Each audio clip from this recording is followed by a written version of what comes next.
ಮುಗಿಸಲಿ ಅಂತ RSS ಗೀತೆ ಆಡಿದ್ರು ದೊಡ್ಡ ಮಟ್ಟದಲ್ಲಿ ಚರ್ಚೆ ಆಗ್ತಾ ಐತೆ. ಬಾಬಾ ಸಾಹೇಬ್ರು RSS ಬಗ್ಗೆ ಏನ್ ಹೇಳಿದ್ರು ಅನ್ನೋದನ್ನ ಕೂಡ ತಾವು ಪೋಸ್ಟ್ ಮಾಡಿ.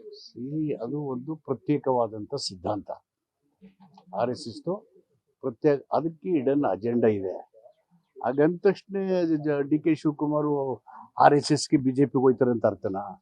ನಾವು ಹಿಂದೂಗಳಿದ್ದೀವಪ್ಪ ಅನ್ನೋದು ಹೇಳಿದ್ದಾರೆ ಅಷ್ಟೇ ಹೊರತು ಆ ಸಿದ್ಧಾಂತವನ್ನ ಕಾಂಗ್ರೆಸ್ ನಿರಂತರವಾಗಿ ಅಥವಾ ಯಾರ್ಯಾರು ಸೆಕ್ಯುಲರಿಸಂ, ಡೆಮಾಕ್ರಸಿ, ಕಾನ್ಸ್ಟಿಟ್ಯೂಷನ್ ಬಗ್ಗೆ ಬಲವಾದ ನಂಬಿಕೆ ಇದೆ ಅವರೆಲ್ಲರೂ ಕೂಡ ವಿರೋಧಿಸ್ತಾರೆ. ಸರ್, ಈಗ ರಾಹುಲ್ ಗಾಂಧಿ ಅವರೇ ನಾವು BJPಗಿಂತ ಮೊದಲು RSS ಅನ್ನು ಸೋಲಿಸಬೇಕು, RSS ಸಿದ್ಧಾಂತಗಳು ಹಂಗಿದಾವೆ, ನೀವು ಹಂಗೆ ಹೇಳೋರು ಪಕ್ಷದ ರಿಲಿಜಿಯಸ್ ಎಕ್ಸ್ಟ್ರೀಮಿಸಂ, ಧರ್ಮಾಂಧತೆ ಪ್ರಜಾಪ್ರಭುತ್ವಕ್ಕೆ, ಸಂವಿಧಾನಕ್ಕೆ, ದೇಶದ ಬಹುತ್ವಕ್ಕೆ ದೊಡ್ಡ ಆಘಾತ ಉಂಟು ಮಾಡುವಂತ ಸಂಘಟನೆಗಳು ಯಾವುದೇ ಇದ್ರೂ include RSS, we should condemn. Sir, Dharmasthala case Dharmasthala ಕೇಸ್ನ ಎನ್ಐಗೆ ವಹಿಸಬೇಕು ಅಂತ ಸತೀಶ್ ಜಾರಕಿಹೊಳಿ ಕೂಡ ಹೇಳ್ತಿದ್ದಾರೆ.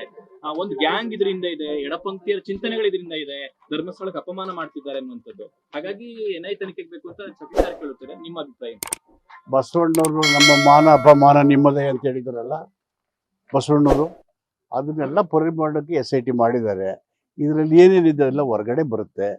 ಬಂದಾಗ ಯಾರ್ಯಾರು ಏನೇನ್ ಮಾಡ್ಬೇಕು ಗೊತ್ತಾದಾಗ ಕಾನೂನು ತನ್ನ ಕ್ರಮ. ಸರ್ಕಾರ ಏನಾದ್ರೂ ಎಡುತ್ತಾ ಸರ್ ಈ ವಿಚಾರದಲ್ಲಿ ತನಿಖೆ? ಇಲ್ಲಿ ಎಡುವ ಪ್ರಶ್ನೆ ಇಲ್ವಲ್ಲ. ಬುಡೆ ಮನುಷ್ಯ ಹೇಳಿದ ಕಡೆ ಎಲ್ಲ ಕೆದಕಿದ್ರು. ಇಲ್ಲಿ ಸರ್ಕಾರ ಎಡುವ ಪ್ರಶ್ನೆ ಆಗ್ಲಿ, ಅಪಪ್ರಚಾರಕ್ಕೆ ಕುಮ್ಮಕ್ ಕೊಡೋದಾಗ್ಲಿ ಯಾವ ಪ್ರಶ್ನೆನೂ ಇಲ್ಲ. ಯಾರ್ಯಾರು ಈ ತರ ಸುಳ್ಳು ಸುದ್ದಿಗಳನ್ನ ಅಪಪ್ರಚಾರ ಮಾಡ್ತವೆ, ಒಂದು ಸೂಕ್ತ ತನಿಖೆ ಮೂಲಕ ಒಂದು ತಾರ್ಕಿಕ ಅಂತ ಹೋಗ್ಬೇಕಲ್ವಾ? ಅದೋದ್ಮೇಲೆ ಸ್ಪಷ್ಟತೆ ಸಿಗುತ್ತೆ. Government is nothing to do in this incident. ಎಲ್ಲ ಪರಿಶುದ್ಧವಾಗಿ ಹೊರಬರಬೇಕು ಅನ್ನೋದೇ ನಮ್ಮೆಲ್ಲರ ಆಸೆ.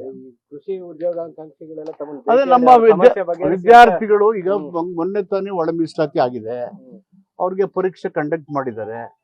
ಅವರು ಮಾತಾಡಕ್ ಬಿಡ್ರಯ್ಯ ಮಾಡಿದ್ದಾರೆ. ಅವ್ರೇನು ಈಗ ತಾನೇ ಕ್ಯಾಬಿನೆಟ್ ಡಿಸಿಷನ್ ಆಗಿದೆ, ಅಲ್ಲಿ ಒಳ ಮೀಸಲಾತಿ % ಘೋಷಣೆ ಮಾಡಿದ್ರಿ. ಎಕ್ಸಿಕ್ಯೂಟಿವ್ ಆರ್ಡರ್ ಇನ್ನೂ ಇಶ್ಯೂ ಆಗಿಲ್ಲ. ಇದು ಮಾಡಿ ಬಿಟ್ಬಿಟ್ರೆ ನೂರಾರು ವಿದ್ಯಾರ್ಥಿಗಳ ಭವಿಷ್ಯ ಹಾಳಾಗುತ್ತೆ.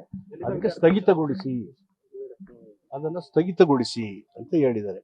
ಈಗ SIP TSP meeting CM chief ಎಲ್ಲ ಬರುತ್ತೆ, ಅಲ್ಲಿ ಅವ್ರ ಗಮನಕ್ಕೆ ತಂದು ಇದನ್ನ ಅವ್ರಿಗೆ ಅನ್ಯಾಯ ಆಗದ ರೀತಿಯಲ್ಲಿ ಕ್ರಮ ತಗೊಳ್ತಾರೆ.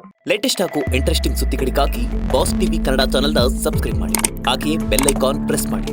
ಇದರ ಜೊತೆಗೆ Facebook, Instagram, X ನಲ್ಲೂ ಮಿಸ್ ಮಾಡದೆ ಫಾಲೋ ಮಾಡಿ.